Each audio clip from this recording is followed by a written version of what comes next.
தியானம் அப்படிங்கிறது நம்ம பேச ஆரம்பித்தோம். அது பிரபஞ்சம் ஒரு அமைதியான மனநிலை கொடுக்குமே, அதுக்கு பேர் தான் தியானம். ஸோ பிரபஞ்சம் என்ன நம்ம கொடுக்குறோமோ, நேற்று நான் உங்கள்கிட்ட எண்ணம் போல் வாழ்க்கைங்கிற டாபிக் பற்றி பேசியிருந்தேன். எண்ணத்தை விதைக்கிறோமோ அதுதான் நம்மளுக்கு நடக்கும் அப்படிங்கிறது. ஸோ இப்போ அதே எண்ணம் போல் வாழ்க்கைங்கிறது என்ன கான்செப்ட்னா, பிரபஞ்சம் நம்ம நினைக்கிறத, நடக்கிறத, பேசுகிறத எல்லாத்தையும் உள்வாங்கிக்குது. நம்ம பேசுகிற ஒவ்வொரு சொல்லும் பிரபஞ்சம் எடுத்துக்குது. அந்த எடுத்துட்டு அதைவே தான் நமக்கு பதிலாக திருப்பி கொடுக்குது. ஸோ எண்ணம் போல் வாழ்க்கைங்கிறதுலேருந்து கண்டினியூஷன் தான் உங்களுக்கு நான் இதை சொல்லியிருக்கேன். இதில் பிரபஞ்சம் நம்ம பேசுகிற சொல்லை ரிசீவ் பண்ணுது. அதை ரிசீவ் பண்ணி அதைவே தான் நமக்கு திருப்பி கொடுக்குது. நம்ம என்ன நினைக்கிறோமோ, எண்ணம், சொல், செயல் மூணும் ஒன்றோடொன்று ஒத்து தான் வாழும், ஒத்து தான் வரும். இப்போ என்ன நினைக்கிறோமோ அதன் வெளிப்பாடு தான் நம்ம சொல்லுவோம், வெளியே சொல்லுவோம். அதனோட வெளிப்பாடு தான் நம்ம செயல். நம்ம என்ன செய்கிறோமோ அந்த செயல் அதனோட வெளிப்பாடு. ஸோ இப்போ எண்ணம், சொல், செயல் மூணுமே ஒன்றோடொன்று ரிலேட்டட். அதாவது எண்ணத்தினால வர்றது தான், வெளியே வர்றது தான் சொல், அதனால் வெளிப்படுறது தான் செயல், நம்ம செய்கிற செயல். ஸோ இப்போ இந்த மூணு ரிலேட்டடு. இப்போ நம்ம எண்ணத்தினால் வெளியே சொல்கிற சொல்லுமே, செய்கிற செயலுமே பிரபஞ்சம் அதை எடுத்துக்கும்.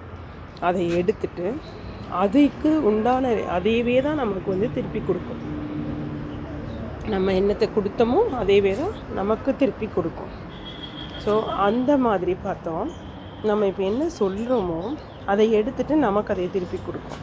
நம்ம என்ன செய்கிறோமோ அதை எடுத்துகிட்டு திருப்பி கொடுக்கும். ஸோ பாசிட்டிவான செயல்களை செஞ்சோம்னா நமக்கு பாசிட்டிவ் தான் கிடைக்கும். நெகட்டிவான செயல்களை செஞ்சோம்னா நமக்கு நெகட்டிவ் தான் கிடைக்கும். இப்போ அதுக்கு தான் நம்ம முன்னோர்கள் இதெல்லாம் எதையும் எக்ஸ்பிளைன் பண்ணாமல் பொதுவாக சொல்லியிருப்பாங்க. எப்போவுமே நல்லதே நடக்கும் அப்படின்னு சொல்லி பொதுவாக சொல்லுவாங்க.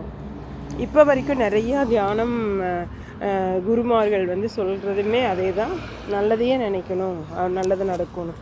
அதுக்கு காரணம் என்னன்னு பார்த்தோம்னாங்க, நம்ம என்ன நினைக்கிறோமோ அதை பிரபஞ்சம் எடுத்துட்டு நமக்கு பதிலாக, பிரபஞ்சத்துக்கு நல்லது எது கெட்டது எதுன்னு தெரியாது. ஸோ நம்ம என்னத்தை நினைக்கிறோமோ அதை எடுத்துட்டு அதைவே நமக்கு திருப்பி கொடுக்கும். அதனால தான் நம்ம என்னத்தை நினச்சாலும் நமக்கு என்ன நடக்கணும்னு இருக்கோ அதைத்தான் நம்ம நினைக்கணும். நமக்கு எது நடக்கக்கூடாதோ அதை பற்றி நம்ம நினைக்கவே கூடாது. ஸோ இப்போ இந்த மாதிரி பிரபஞ்சம் இப்படி ரிசீவ் பண்ணி பண்ணுது. இது ஒரு ரிஃப்ளெக்ஷன் அப்படிங்கிறது நமக்கு புரியறதுக்கு நாமளும் நிறைய தியான கலைகள் கற்றுக்கிறோம், நிறைய பயிற்சிகள், எல்லா விதத்துலையும் எல்லா குருக்களும் நமக்கு இதை தான் எக்ஸ்பிளைன் பண்ணுறாங்க.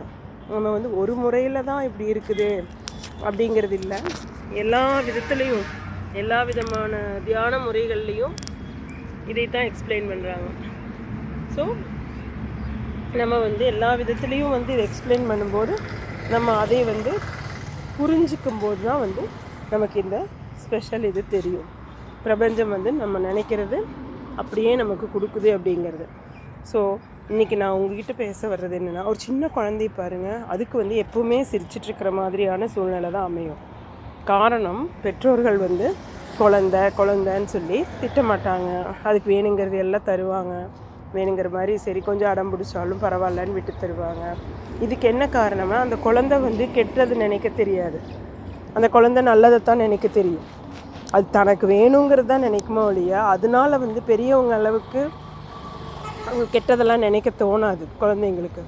அதனால் குழந்தைங்களுக்கு நல்லது நடக்கிறதுக்கு கிடைக்குது. அந்த மாதிரி தான் எல்லாருமே மனசளவில் குழந்தைகள் போல் நம்ம நல்லதை மட்டுமே நினச்சி நம்ம நல்ல பலன் பெற்று நல்லதை மட்டுமே கிடைக்க பெற்று சந்தோஷமாக வாழணும் அப்படிங்கிற காரணத்துக்கு தான் நான் உங்களுக்கு இதை பற்றி இன்றைக்கி பேசினேன். ஸோ நம்ம எப்போவுமே நல்லதை நினச்சோம்னா பிரபஞ்சம் அதையவே ரிசீவ் பண்ணி நம்ம பேசுகிற வார்த்தைகள், இப்போ ஒவ்வொருத்தருக்கும் பேர் வைக்கிறாங்க. இது ஒரு சின்ன உங்களுக்கு ஒரு இன்ஃபர்மேஷன் சொல்லணும்னு நினைக்கிறேன். ஒவ்வொருத்தருக்கும் பேர் வைக்கிறாங்க. தேடி தேடி தேடி பேர் அர்த்தமோட தமிழ் மீனிங், இந்த மீனிங் வருது, நல்ல மீனிங் வருது அப்படின்னு சொல்லி ஒவ்வொருத்தருக்கும் ஃபேன்சியாகவும் இருக்கணும், அர்த்தத்தோடு இருக்கணும் அப்படின்னு நிறைய கான்செப்டில் பேர் வைக்கிறாங்க. ஸோ அந்த பேர் வைக்கும்போது என்ன காரணத்துக்காக ஒருத்தருக்கு பேர் சொல்லி கூப்பிடுறோம் அப்படின்னா, அவங்க பேரை நம்ம உச்சரிக்க அந்த பேரோட பலன் வந்து அவங்கள சுற்றியும் நடக்கும். அடையாளத்துக்காக அவங்கள கூப்பிட்றதுக்காக பேரை வைக்கிறோம். ஆனால் அவங்கள பேர் சொல்லி கூப்பிடும்போது அதனால தான் என்ன சொல்லுவாங்கன்னா, எப்போவுமே பேர் வச்சா அவங்க முழு பேரை சொல்லி கூப்பிடணும், அதை ஷார்ட் பண்ணி கூப்பிடக்கூடாது. எந்த பேராக இருந்தாலும் இப்போ 2 பேர் வச்சுட்டாங்க அப்படின்னா அதில் முதல் பாதிவோ பின்னாடி பாதிவோ தான் கூப்பிடுறாங்க. ஸோ அந்த மாதிரி இருக்கக்கூடாது. ஒரு பேரில் அது 2 பேரையுமே முதல்லலாம் வந்து முழுசாக தான் சொல்லுவாங்க. அந்த காலத்தில் பார்த்திங்கன்னா முழு பேர் சொல்லி தான் கூப்பிடுவாங்க. இப்போ அந்த மாதிரி வந்து 2 பேர் இருந்தாலுமே முழுசாக அந்த 2 பேரையும் சொல்லி கூப்பிடணும் அப்படிங்கிறது என்னென்னா அந்த முழு பலன் கிடைக்கும் அவங்களுக்கு அப்படிங்கிறதுக்காக.